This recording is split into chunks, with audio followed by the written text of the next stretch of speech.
ġurnata għażiża ħafna niċċelebraw il-korpus, il-ġisem u d-demm għażiż tal-Mulej.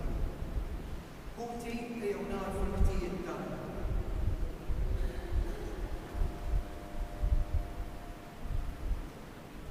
Nistqar l-Alla li jista' kollox lilkom ħuti li jiena dnibt ħafna bil-ħsieb bil-kliem blemin, billi ħallejt dmirijieti, ħtija tiegħi bl-ikbar ħtija tiegħi.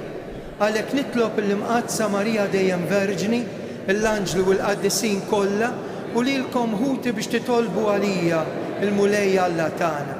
Eħenna għalina Alla li jista' kollox jaħfrilna dnubietna iwassalna fil-ħajja ta' dejjem. Glorja l-Alla fl-oli tas-smewiet, paċi fl-art il-bnedmin ta' rieda tajba. Infaħruk, inberkuk, nadurawk, natuk ġieħ. Inroddulek ħajr għal-glorja kbira tiegħek. Mulej Alla u Sultan tas-sema, Alla missier li tista' kollox. Mulej ben waħdini Ġesu Kristu. Mulej Alla ħaruf talla bin il-missier. Int li tneħħi d-nubiet tad-dinja ħenna għalina.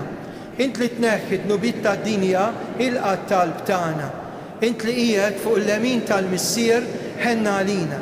Għaliex inti waħdek qaddis, int waħdek Mulej, int waħdek l-għoli Ġesu Kristu mal-Ispiritu Santu fil-glorja tal-missier Alla. Amen. Nofru dan is-sagrifiċċju tal-Quddisa għal benefatturi ħajjin u mejtin ta' dan is-santwarju. Nitolbu u għallajnt f'dan is-sagrament tal-għaġeb ħallejtinna t-tifkira tal-passjoni tiegħek. Għatina nitolbu kien qimu l-misteru tal-ġisem u d-dem tiegħek. Ekk li nħossu fina bla eda dak li rebħitinna l-fidwa tiegħek, int li jintallaw tgħix wis-saltan ma' Alla l-missier flimkien ma' l-Ispiritu Santu għal dejjem ta' dejjem. Amen.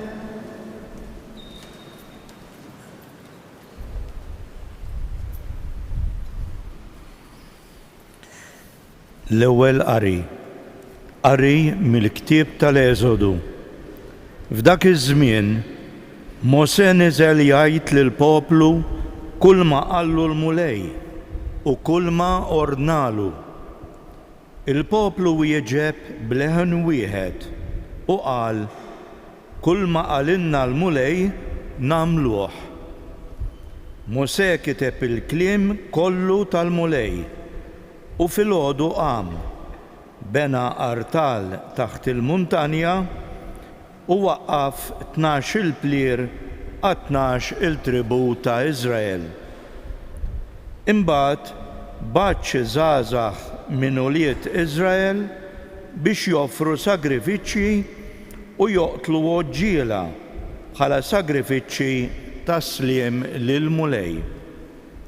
Mosè ħa nofs id-demm u qiegħdu fi bwieqi u xerret in-nofs l-ieħor fuq l-artal. Imbagħad ħal ktieb tal-patt u qara minnu hekk li seta' jisimgħu il-poplu. U huma qalu kull ma qalinna l-Mulej nagħmluh u nisimgħu minnu. Mosè mbagħad ħa d-demm u jroxxu fuq il-poplu qal hawn huwa d-demm tal-patt illi l-Mulej għamel magħkom skont dan il-kliem kollu. Il-kelma tal-Mulej.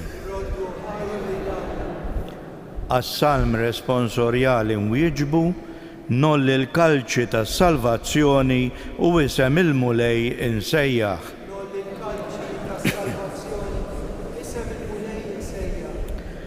X'inrod lill-Mulej għal-ġid kollu li jagħmel miegħi. Nolli l-kalċi tas-salvazzjoni u isem il-Mulej insejjaħ. Nolli l-kalċi. Għażiża f'għajnejn il-Mulej hi l-mewt tal-ħbieb tiegħu. Jien qaddej tiegħek bin il-qaddejja tiegħek int ħallejt li l-irbit tiegħi nolli l-kalċi. Lilek nofri sagrifiċċju tarat il-ħajr u wisem il-mulej insejjaħ. Intemm lil-mulej il-wediet tiegħi quddiem il-poplu tiegħu kollu. Nolli.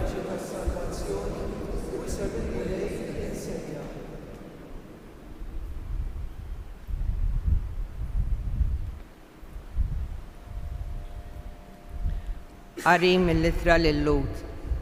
Ħuti, Kristu ġie bħala l-qassis il-kbir tal-ġid li diġà ġie u daħal minn tinda aqwa u aktar perfetta li mhijiex maħduma bidejn il-bnedmin, jiġifieri mhijiex ħolqien ta' din l-art.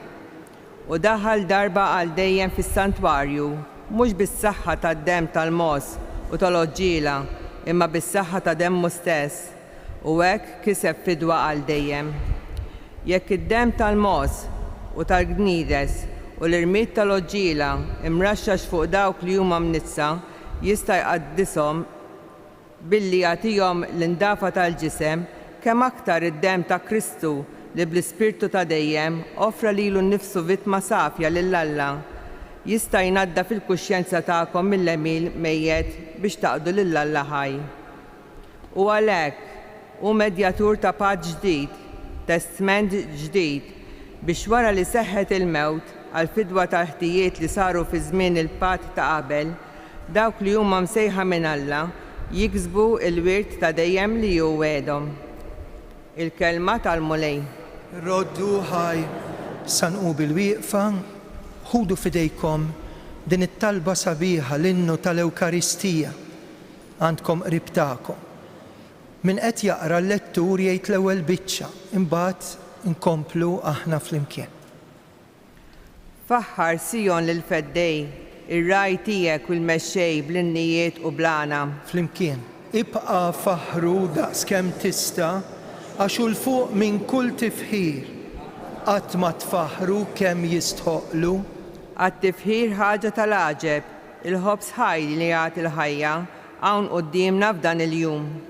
Dak il-ħobs li fuq il-mejda l-appostli fl-ikla mqazza kien ingħata biex jikluh. Ikun sħiħ it-tifħir tiegħek b'qal ferriħa b'leħenoli ikun jixraq ferħ ir-ruħ. Għax dal-jum ta' festa kbira ta' dik l-ikla u t-tifkira meta saret l-ewwel darba. F'dina l-ikla is-sultan tagħna lejt il-ġdid tal-liġi l-ġdida temma l-kollox lejt qadim. Il-qadim twarrab mill-ġdid, dak li juġi flok ixbija, id-dawl biet dlam il-lejl. Dak li twettaq fl-aħħar ċena, Kristu ried jibqa' jiġġedded biex ikun tifkira tiegħu.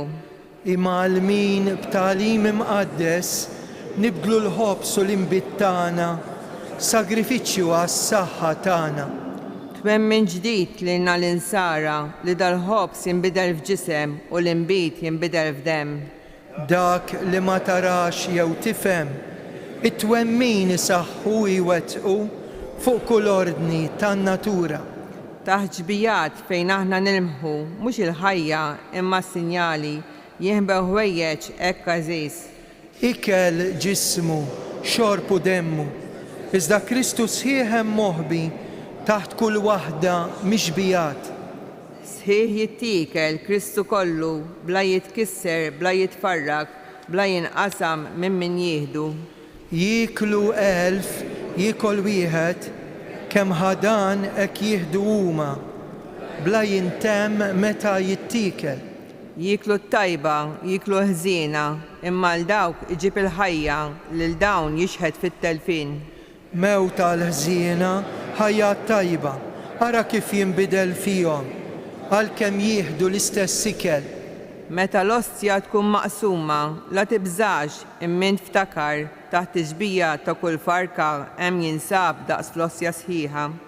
Ebda ksur ma jsir fi Kristu, biss iġbija tkun miksura u b'dal ksur xejn ma jitnaqqas f'dak li hu taħt din iġbija.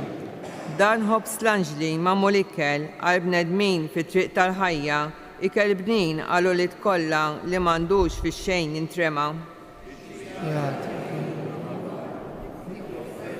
Ta' Iżak.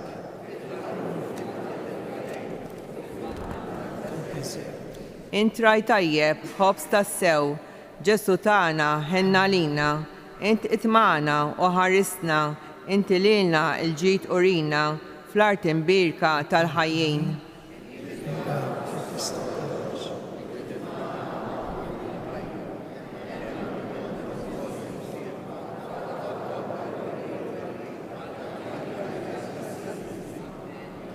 Alleluja. Alleluja. Alleluja. Alleluja. Jiena u il-ħobs il-ħaj li niżel mis-sema jgħid il-mulej. Jekk xi ħadd jiekol minn dan il-ħobs jgħix għal dejjem.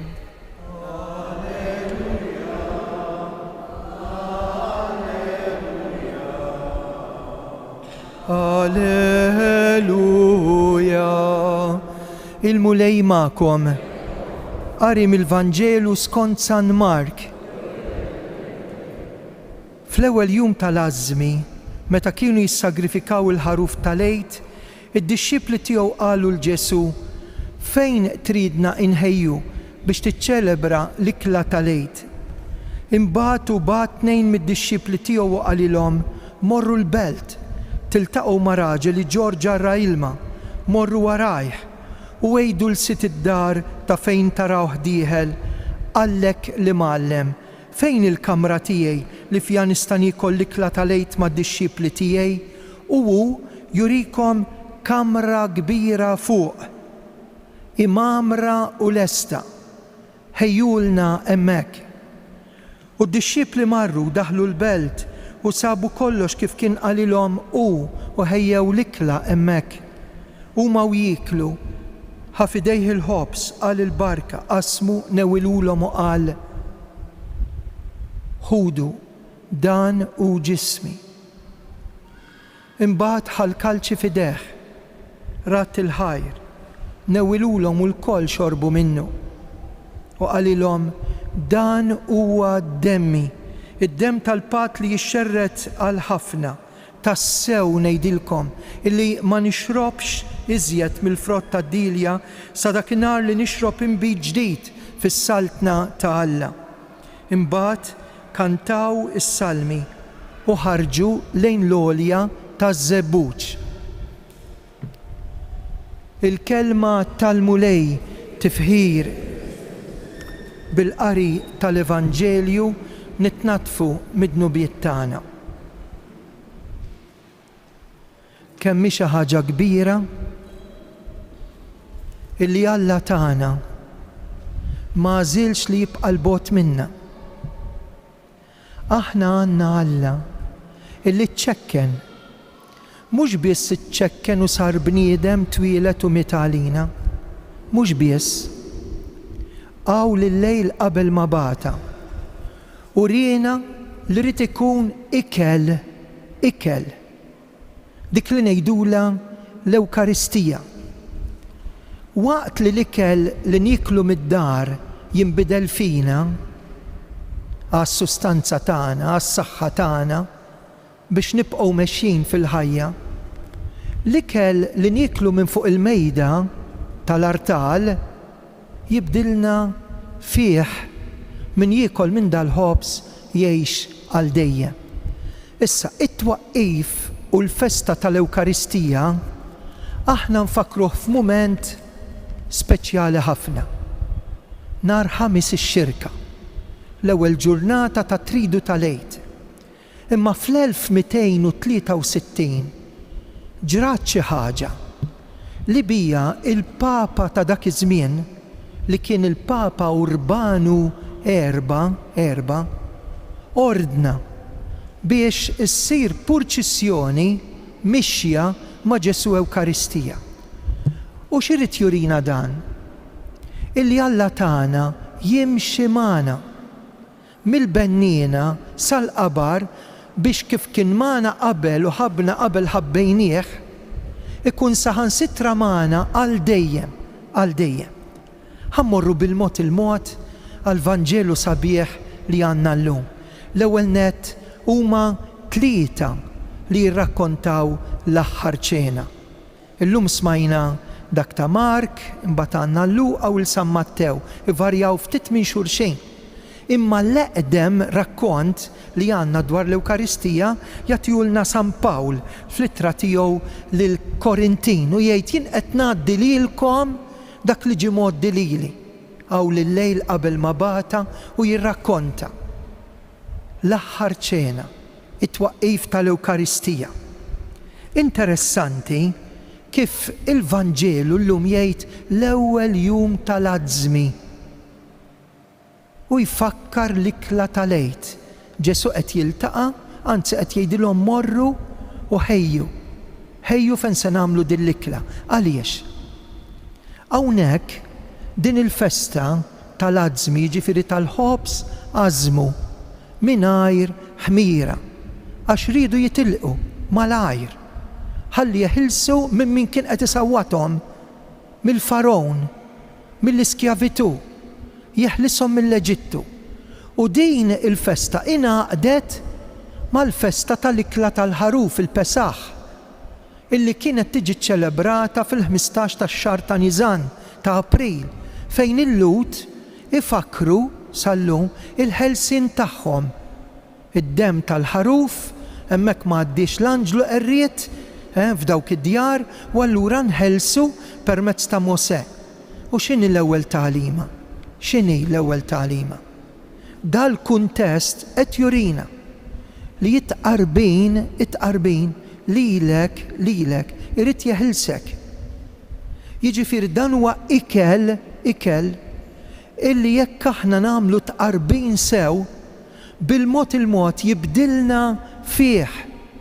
Jiġifieri dawk l-affarijiet ħżiena, difetti li għandna, elementi oħrajn li jwasluna għat-tentazzjoni jew għad-dnub, jien niġġildilhom bil-qawwa ta' din is-sustanza ta' dan l-ikel.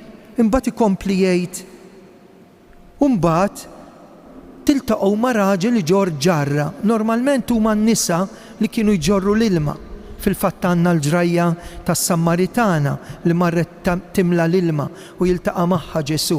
Hawnhekk evidenti li dar raġel se jtellaħħom fil-kamra ta' fuq li kienet mamra u lesta b'kollox.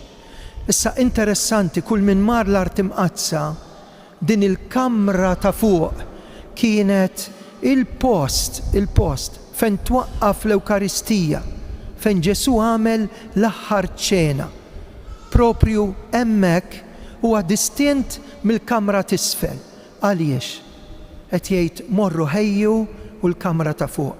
Għax il-quddiesa trid tħejja għalija. U ma tistax tibqa' isfel fir-realtà tal-ġen tal-ħajja ta' kuljum. Biex jien nagħmel tqarbina tajba, biex jien nisma' quddiesa sewwa, jien irid nipplakja, jien irid nidħol f'komunjoni faqda. Kemm meta nisma' l-kelma tal-Alla u kemm meta nitqarben. Inkun naf x'qiegħed nagħmel, bliema fidi qed nagħmel it-tqarbina. Kemm hija ħasra nuqqas ta' fidi lill-Ewkaristija. Anke lill-preżenza ta' Ġesu fit-tabernaklu. Kemm nitqarbnu u qatt forsi ma nagħmlu ringrazzjament jew raddi l-ħajr lill-Alla. Eżisti din l-ikla li qed tgħaqqad il-ħelsien ta' poplu trid lilek ukoll teħilsek minn dak li huwa id-dwejjaq tiegħek, id-dnub tiegħek, il-vizzju tiegħi, saħansitra il-mewt tiegħek. Din hija l-mediċina kontra l-mewt, l-Ewkaristija. U mbagħad San Mark, anzi l-Evanġelista San Mark jgħid huma u jieklu f'kuntest jieħu l-ħobs. Jgħid il-barka. Qasmu newwilulhom u għal dawn huma verbi prezzjużi ħafna. Jieħu minn dan il-ħobs. Kien hemm ikel ieħor fuq il-mejda, partikolarment il-ħaruf. Imma nafu li l-ħaruf kien qed ċelebra dik l-ikra l-ħaruf mingħajr teba, kien l-istess Ġesu. U allura jieħu l-ħobs jgħid il-barka. Attenti għax dawn f'kull qudiesa ngħiduhom, il-ma qed ibirek il-ħobs kif nagħmlu aħna qed ibirek lill-Alla. Lill-Alla li f'Ġesu li fih se jingħata għalina. Jaqsam il-ħobs wara li jbirek il-Alla. Il-ħobs jaqsmu hawnhekk nindunaw kemm Ġesu jinqasam, jitfarrak u jingħata kollu kemm hu għalina. Fuq is-salib inqasam meta għalina. Kull darba li jiġi jfittixna, iħobbna biex ħadd minna ma jintilef. U minn dan il-ħobs l-ebda farka ma tintilef. Jiġifieri ma jrid li ħadd minna u ma jrid li xejn ma jtellifna biex jien u int nitilfu triq la darba Alla u amana. U mbagħad ikompli u jgħid dawk il-kelmiet sbieħ marbuta mal-kalċi. Jieħu l-kalċi, jerġa' jrott il-ħajr u mbagħad jgħidilhom dan huwa d-demm tal-patt, imxerret għall-kotra, hawnhekk il-kelmi għal kulħadd. Għalfejn qed jgħid demm imxerret.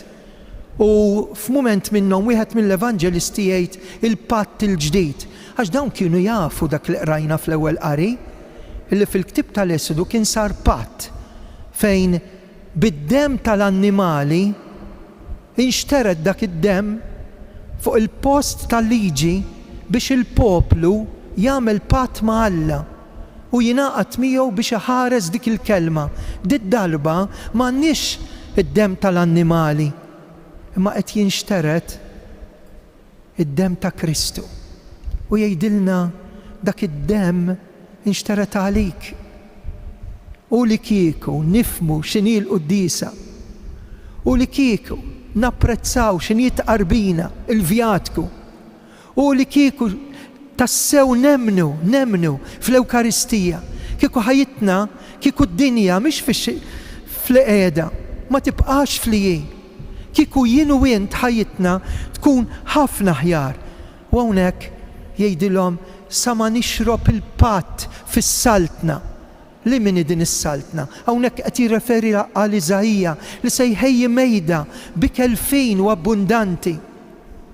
U kif tkompli taqrah lill-profeta, grazzi għal din l-ikla ħenjin dawk li huma mistiedna għal din l-ikla hekk jgħidilkom is-saċerdot. Ħenjin dawk li huma mistiedna għal din l-ikla. Ikompli jgħid Iżajija, hemmhekk jelimina il-mewt għal dejjem kemm sabiħa. Waqt din l-ikla jelimina l-mewt, m'hemmx iżjed mewt. Jixxotta id-dmuħ minn fuq kull wiċċ. U fih min jieħu sehem f'din l-ikla isib is-salvazzjoni.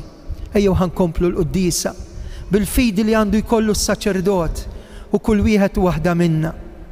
Għedtilkom li din il-festa tal-Korpus fejn issir purċissjoni bl-Ewkaristija mad-dinja kollha, fil-knejjes tagħna kollha. Ġesu joħroġ fit-toroq tagħna, jgħaddi mnejn id-djar tagħna, joħroġ fil-pjazzezz tagħna biex jurina li ħajjitna ħarġet minnu kif terġa' lura fil-Knisja, rridu nerġgħu nirriturnaw fih. Għaliex waqqafa dil-purċissjoni? Biex in-nies jemmnu kemm Ġesu qiegħed magħna. Għaliex kien hemm qassis Pietru minn Praga kien sejjer pellegrinaġġ minn Praga sejjer Ruma u daħal iqaddes. Kien fil-katedral ta' Bolsena. Il-katedral kien jismu Santa Kristina. U hemmhekk bdew jiġu id-dubji. U quddiem id-dubji kbar ta' dan il-qassis, ta' dan is-saċerdot, il-ħobs sar laħam. U l-imbit inbidel f'demm tant li waqa' fuq il-korporal, dak il-maktul li jkollna taħt il-kalċi u l-ħobs, u d-demm baqa' nieżel saħansitra fuq l-irħam tal-Knisja. Sintendi qalu lill-Papa dwar dak kollu li kien ġara, kienu stess mistħija li rrakkonta lill-Papa xi ġralu quddiem id-dubji kbar li dal-qassis kellu fuq l-Ewkaristija. U propju s-sena wara li dawn ir-relikwiji inġabru f'ostensorju li għadu jeżisti sal-lum fil-katedral ta' Orvieto ġewwa l-Italja, ostensorju li juri l-istorja fil-fidda ta' dak li ġara lil dan il-qassis. U minn dakinhar l-1263 baqgħet issir din il-festa ta' Corpus li hija l-estensjoni ta' dak li aħna niċċelebraw nhar ħamis ix-xirka. Carlo Acutis, iż-żagħżugħ qaddis, ukoll jgħidilna il-highway biex naslu għand Ġesu l-Ewkaristija. Kosux. U jien u int nittraskurawha, nonqsu mir-rispett u xi kultant nabbandunawha.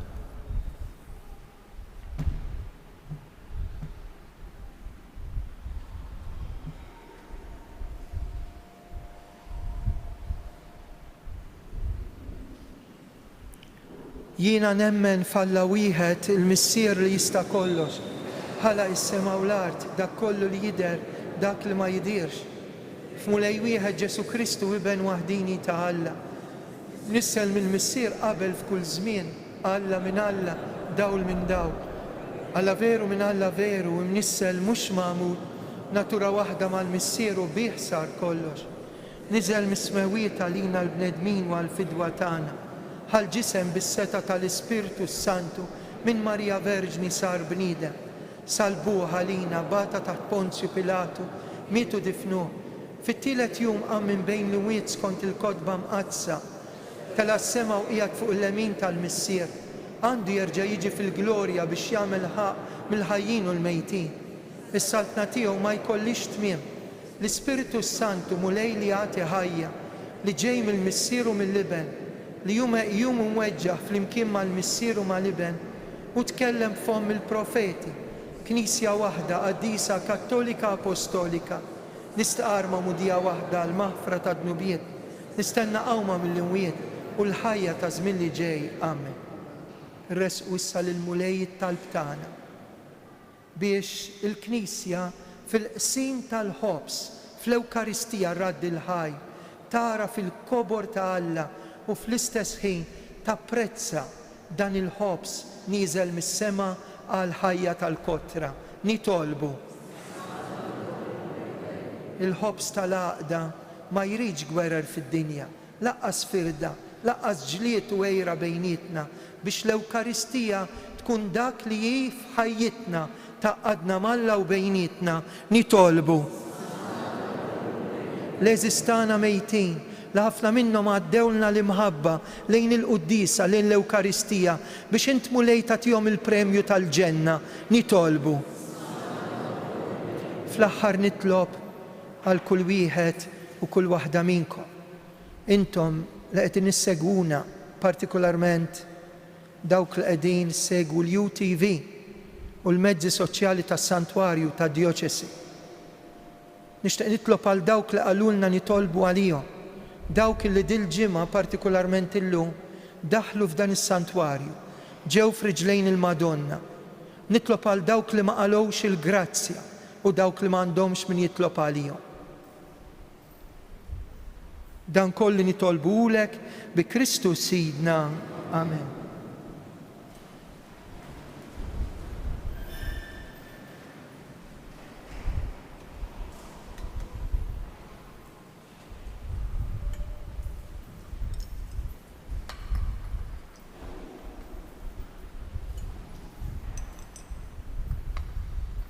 Imbirek int mulej Alla tal-ħolqien kollu, fit-tjubitek tajtna l-ħobs li qegħdin nofrulek, frott tal-art xogħol il-bniedem, minnu jsir għalina l-ħobs tal-ħajja.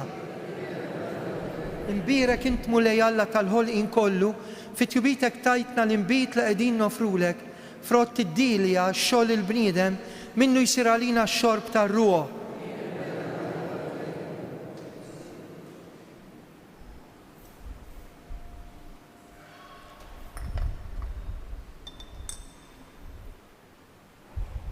Jitolbu ħuti biex is-sagrifiċċju tiegħu tagħkom joġob l-Alla missier li jista' kollox.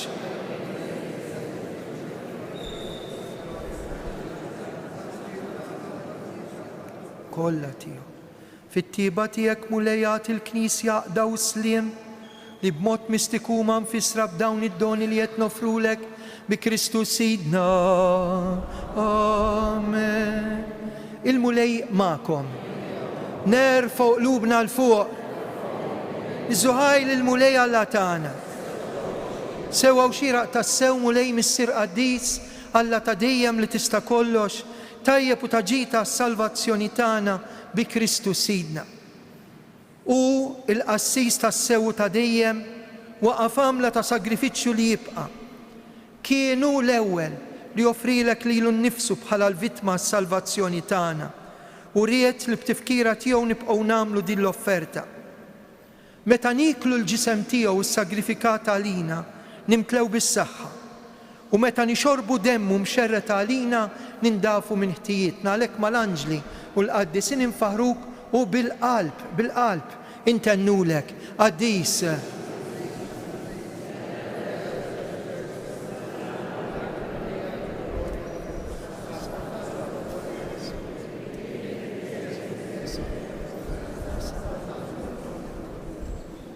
Qaddis tas-sew int mulej u jistħoqlok it-tifħir tal-ħolqien kollu.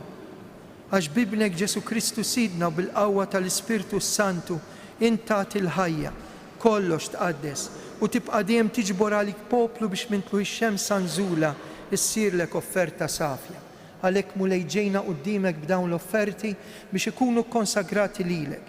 Biċ-ċokontana nitolbuk qaddishom bl-Ispirtu tiegħek biex isiru għalina l-ġisem u d-demm ta' ibnek Ġesu Kristu Sidna li bi kmandament tiegħu qegħdin niċċelebraw dan il-mister.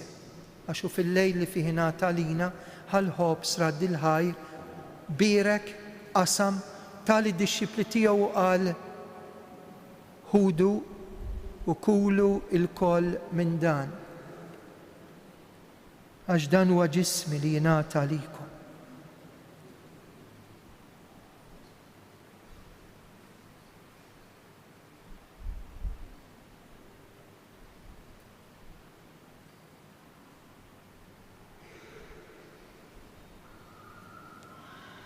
Ekku kol wara li klaħal kalċi reġerad il-ħajr, tali d-dixxipli tiegħu qal ħudu u xorbu minnu il-kol, għax dan huwa l-kalċi ta' demmi tal-patt il-ġdid li jibqa' dejjem.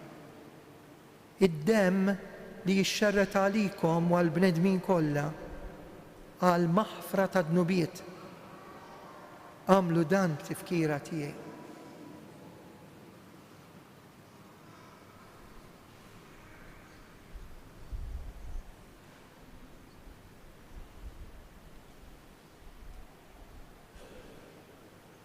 Dan hu l-misteru tal-fidi jinħabbru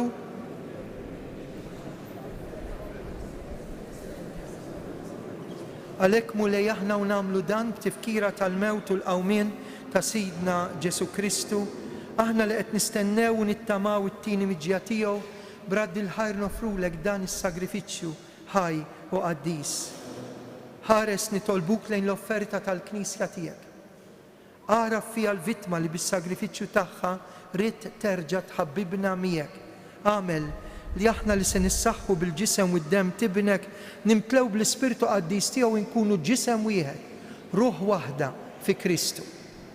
Nitolbuk li hu jagħmel minna offerta li tibqa' dejjem quddiemek biex inkunu nistgħu niksbu l-wirt mal-magħżulin tiegħek, mal-Verġni Mqazzom Malla Marija, ma' żewġa San Ġusepp, l-Apostli l-Martri Glorjużi u l-qaddisin kollha li kif nittamaw jidħlu dejjem għalina quddiemek.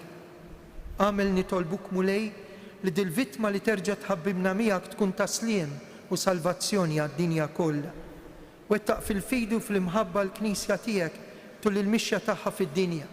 Il-qaddej tiegħek il-Papa Franġisku, l-isqof tagħna Anton, l-isqfijiet u l-ministri kollha tiegħek u l-poplu kollu li jint ksibt għalik. Ilqa bit-tieba, it-talb u x-xewqat ta' din il-familja li l-lejla ritta tinġabar hawn madwarek. Qader mis-sirħanin l-uliedek kollha kull fejn jinsabu għaqqadhom miegħek il-koll. Ħen għal ħutna l-mejtin.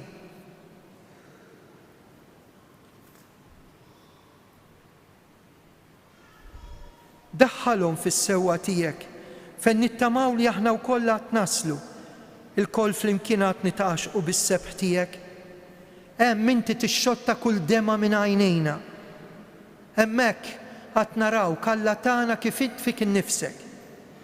Hemmhekk qed insiru nixbħuk għal dejjem u għal dejjem infaħruk bi Kristu Sidna li bih inti tfawwar id-dinja b'kull ġid.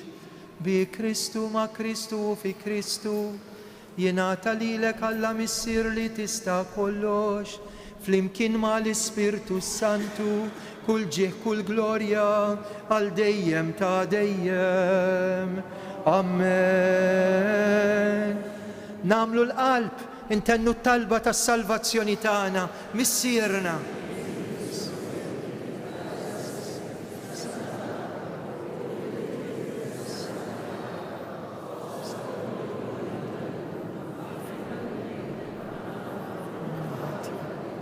Daħħalniex.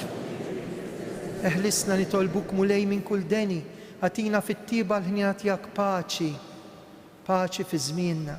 Inkunu ħilsa dejjem midnub u mħarsa minn kull inkwiet, aħna nistennew nittamaw lena u l-miġja tas-Salvatur tagħna Ġesu Kristu. U lej Ġesu Kristu li qed l-apostli tiegħek inħallilkom islim, natikom islim tiegħi tħarex lejn dnubietna. Ħares li l-fidi tal-Knisja tiegħek għat jaslimu laqda li trid fint li tgħix fis-Saltan għal dejjem ta' dejjem. Paċi tal-mulej tkun dejjem magħkom. Għatu l-paċi l-xulxin. Ngħidu flimkien ħaruf ta' Alla.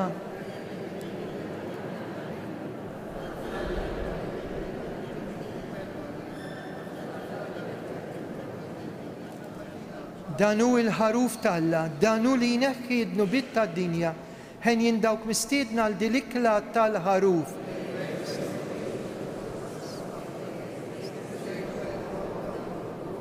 Il-ġisem u d-dem ta' Kristu iħarsuna għal ħajja ta' dejjem. Amen.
Li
Ejju issa fiskiet nirringrazzjaw lil Ġesu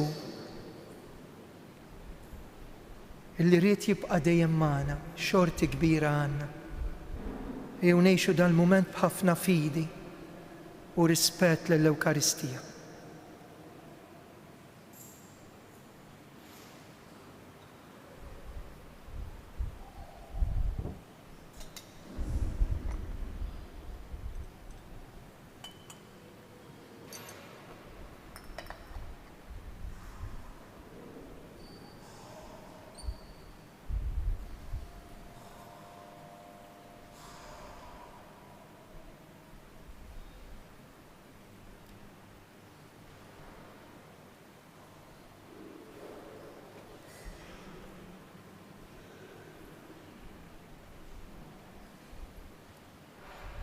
Ikun infaħħar kull mument Alla tiegħi fis-sagrament, għal dejjem ikun irringrazzjat, Ġesu tiegħi sagramentat. Glorja lill-Missier u lill-Iben u lill-Ispiritu Santu. Glorja lill-Missier u lill-Iben u lill-Ispiritu Santu. Glorja lill-Missier u lill-Iben u lill-Ispiritu Santu. Nitolbu għamel mulej li jinduqu min issa l-ħlewa li jagħti nġabru bid-dera tas-sema, hawnhekk int qed tagħtina ħjil tagħha fit-qarbin bil-ġisem u d-demm għażiż tiegħek, inti li tgħix u li jissaltan għal dejjem ta' dejjem. Amen. Ħanitlob il-barka ta' Alla fuqkom bl-interċessjoni tal-Madonna ta' Pinu. Għal min irid wara se ngħidu 3 Ave Marijiet lill-Madonna kif talbet l-Om tagħna Marija l-Karmela Grima. Dawk minnkom imbagħad li jixtiequ jippreżentaw xi tarbija jew għandhom bżonn xi talb partikolari, idħlu fil-kappella biex nagħmlu t-talba f'riġlejn il-Madonna. Ukoll nixtieq li f'dawn it-3 Ave Marijiet niftakar f'tant nies li jgħidulna Fader itolbu għalina minn ħdejn il-Madonna ta' Pinu. Hawnhekk hawn nies ukoll li ġew illum mill-qrib jew mill-bogħod biex jgħidu wkoll grazzi lill-Madonna. Infakrukom li jridu nkomplu l-erbat tal-Madonna. U mbagħad min jixtieq jakkwista bandiera jew pavaljun tal-gallerija biex bija tal-Madonna ta' Pinu, għandkom il-flyers b'dettalji intom ħerġin mill-Knisja. Karità kbira li nagħtu d-demm. Inħeġġu lil kull minnu f'saħħtu biex għada 2 ta' Ġunju wieħed ikun jista' jmur jagħti d-demm bejn it-8 u s-sija fil-berġa tax-Xewkija. Ħudu magħkom il-karta tal-identità. Il-mulej magħkom. Iberikkom Alla li jista' kollox, il-Missier, l-Iben u l-Ispiritu Santu. Slima lik Marija, bil-grazzja mimlija l-mulej miegħek, birkinti fost in-nisa, birek il-frott tal-ġuf tiegħek Ġesu.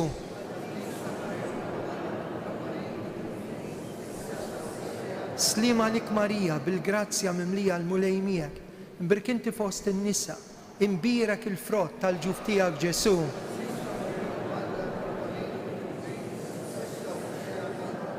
Slima lik Marija, bil-grazzja mimlija l-mulej miegħek, imbirkinti fost in-nisa, imbirek il-frott tal-ġuf tiegħek Ġesu.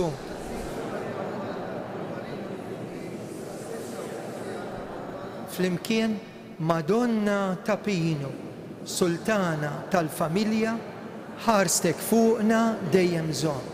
Morru fil-paċi ta' Kristu.